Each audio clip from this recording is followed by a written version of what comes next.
चार राज्यों के चुनावी नतीजे और रुझान सबसे तेज आप इंडिया न्यूज पर देख रहे हैं। आईटीवी नेटवर्क का हर एक चैनल 24 घंटा सातों दिन तैयार होकर के आप तक एक एक रुझान और नतीजे पहुंचा रहा है।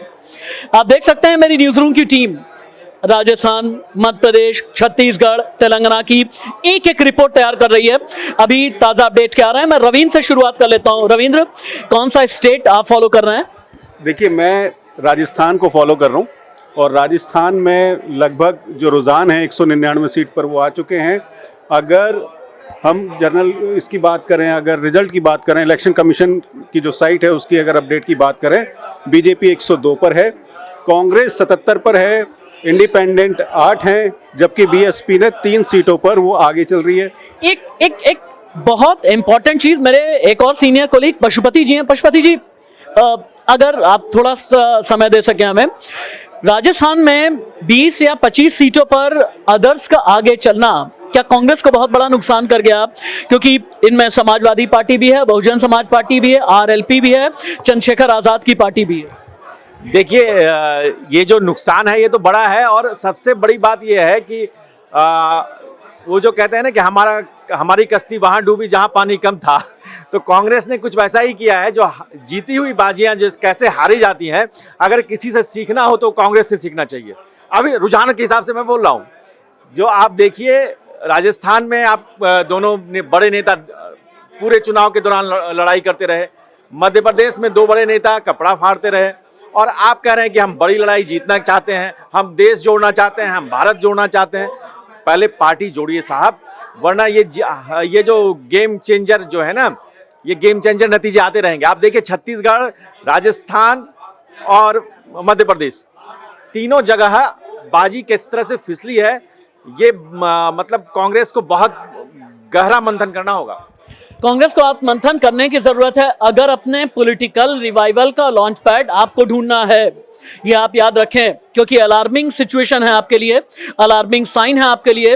चंद महीने के बाद 2024 का लोकसभा चुनाव है, लेकिन एमपी से आपके लिए अच्छी खबर आई नहीं, राजस्थान से अच्छी खबर आई नहीं, छत्तीसगढ़ में टफ फाइट के ट्रेंड्स हैं, और तेलंगाना में अगर आप सरकार बना लेते हैं तो आप ये मान करके चलें कि आपकी जो मेजॉरिटी है वो लगभग नेक टू नेक वाली रहती है, और कहीं पर भी आपकी बुनियाद कभी भी कमजोर हो सकती है। शुरुआती जो 2-3 घंटे के ट्रेंड्स हैं उनका नेशनल इंडिकेशंस क्या है कांग्रेस और बीजेपी के लिहाज से?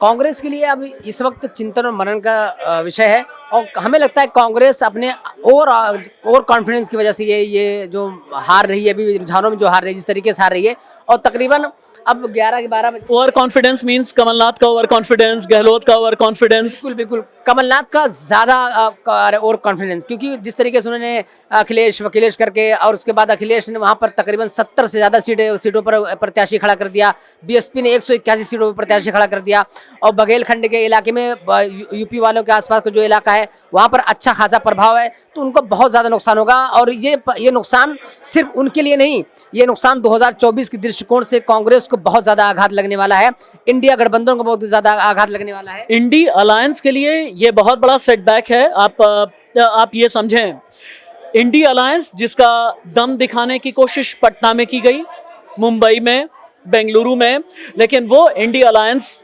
बनते बनते टूटा, फिर बिखरा। इस विधानसभा चुनाव में भी कुछ खास नजर नहीं आया।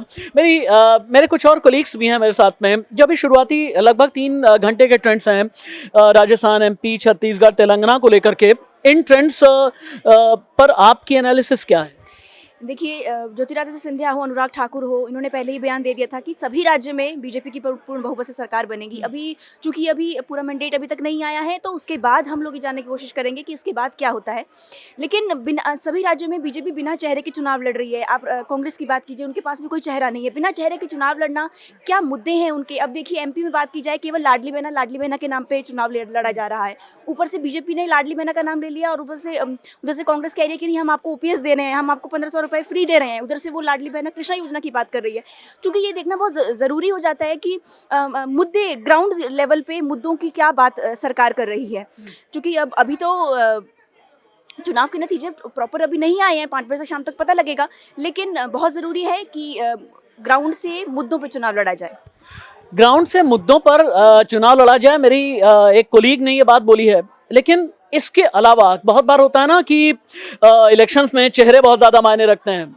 अब इन चेहरों में आप प्रधानमंत्री नरेंद्र मोदी ने चूंकि राजस्थान में, एमपी में, छत्तीसगढ़ में हर जगह एक ही बात बोली और वो नैरेटिव था कि ये मोदी की गारंटी है।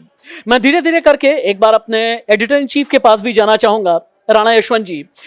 शुरुआती जो 3-3.25 घंटे के जो ट्रेंड्स हैं उनके जरिए क्या क्या इंडिकेशंस मिल रहे हैं, एक बार उनकी एनालिसिस जानना भी बेहद ज़रूरी है। मेरे editor in chief Rana Yashwant हैं, चूँकि सर अभी शुरुआती 3-3.25 घंटे के जो ट्रेंड्स हैं एमपी, राजस्थान, तेलंगाना, छत्तीसगढ़ को लेकर के, आपके ओपिनियन में आपका विश्लेषण क्या कहता है?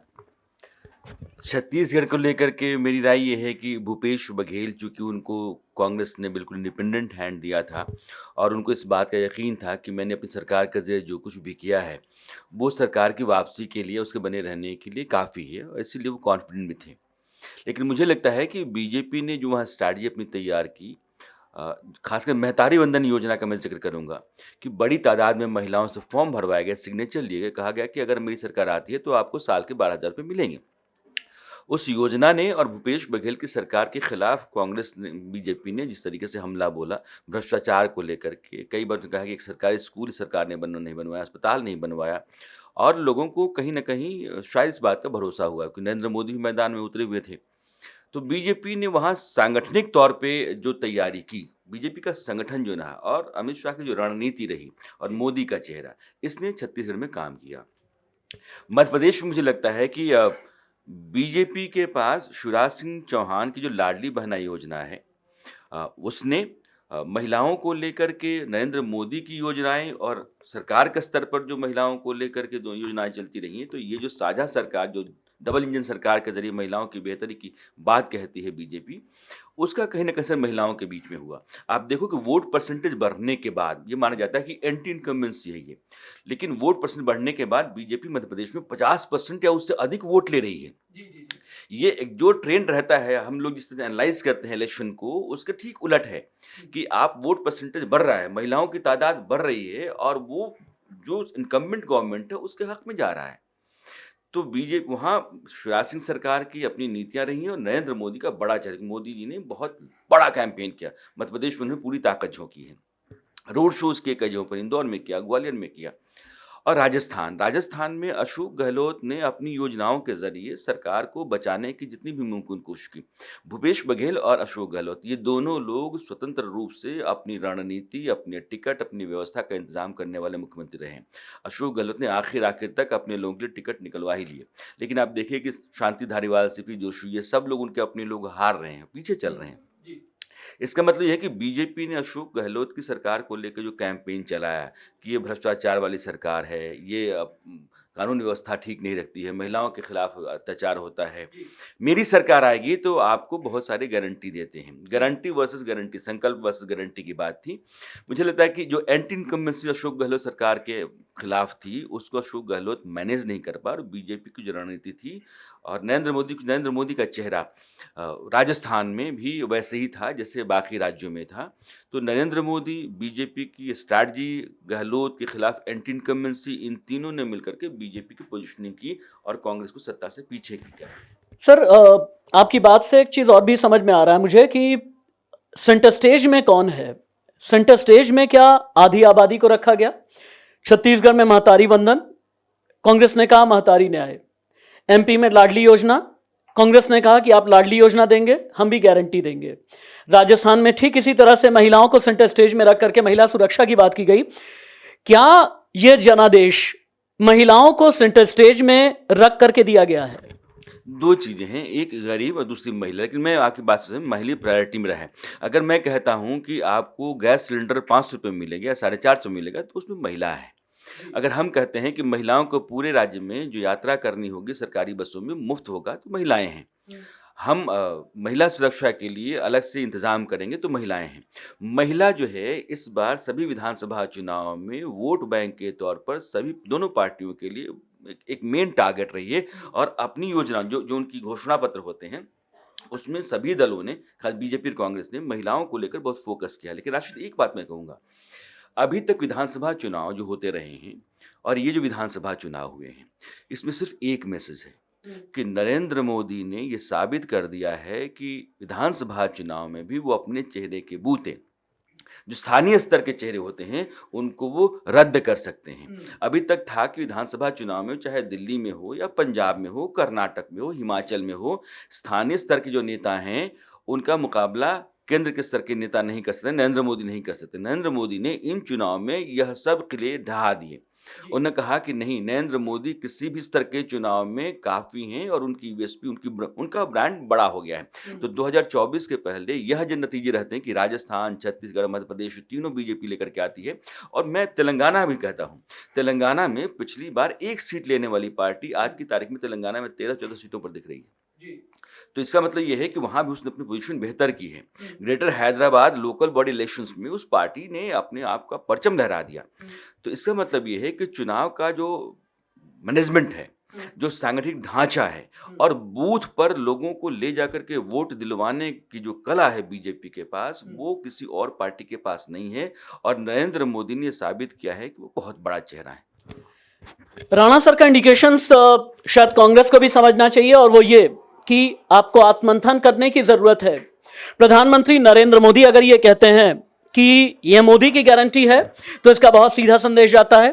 क्षेत्रीय नेताओं से कहीं ज्यादा अपनी लकीर बड़ी करके अगर प्रधानमंत्री नरेंद्र मोदी ने ये कहा एमपी में, राजस्थान में, छत्तीसगढ़ में, तो इसका सीधा सा मतलब, बिल्कुल क्लियर मतलब ये आप समझें कि मोदी ने अपना कद एक बार फिर से साबित किया है। अभी शुरुआती ट्रेंड्स में राजस्थान में बीजेपी आगे, मध्य प्रदेश में बीजेपी आगे, छत्तीसगढ़ में बहुत टफ फाइट है और तेलंगाना में कांग्रेस को मेजॉरिटी मिलती नजर आ रही है।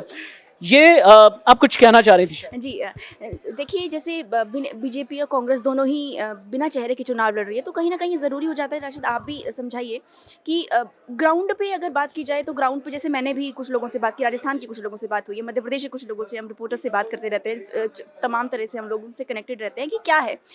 तो केवल 2-4 मुद्दों पर ही दोनों सरकारें जो है वो बातचीत करने की कोशिश कर रही है, परंतु ये देखना भी बहुत ज़रूरी होता है, जब बिना चेहरे के चुनाव लड़ा जाता है तो जनता के पास भी कोई मैंडेट नहीं होता है, पर वो साइलेंट वोटर जो है ना, वो साइलेंट वोटर एक लास्ट के आधे घंटे में क्या कमाल कर जाए, वो बहुत ज़रूरी होता है।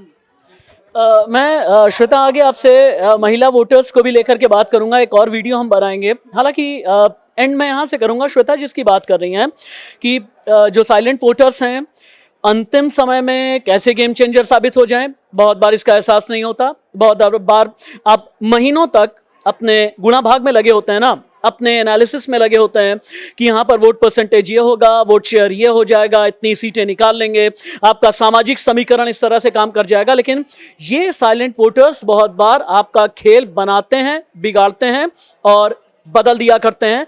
राजस्थान और एमपी में काफ़ी हद तक ये चीज़ें साबित हो रही हैं। नमस्ते।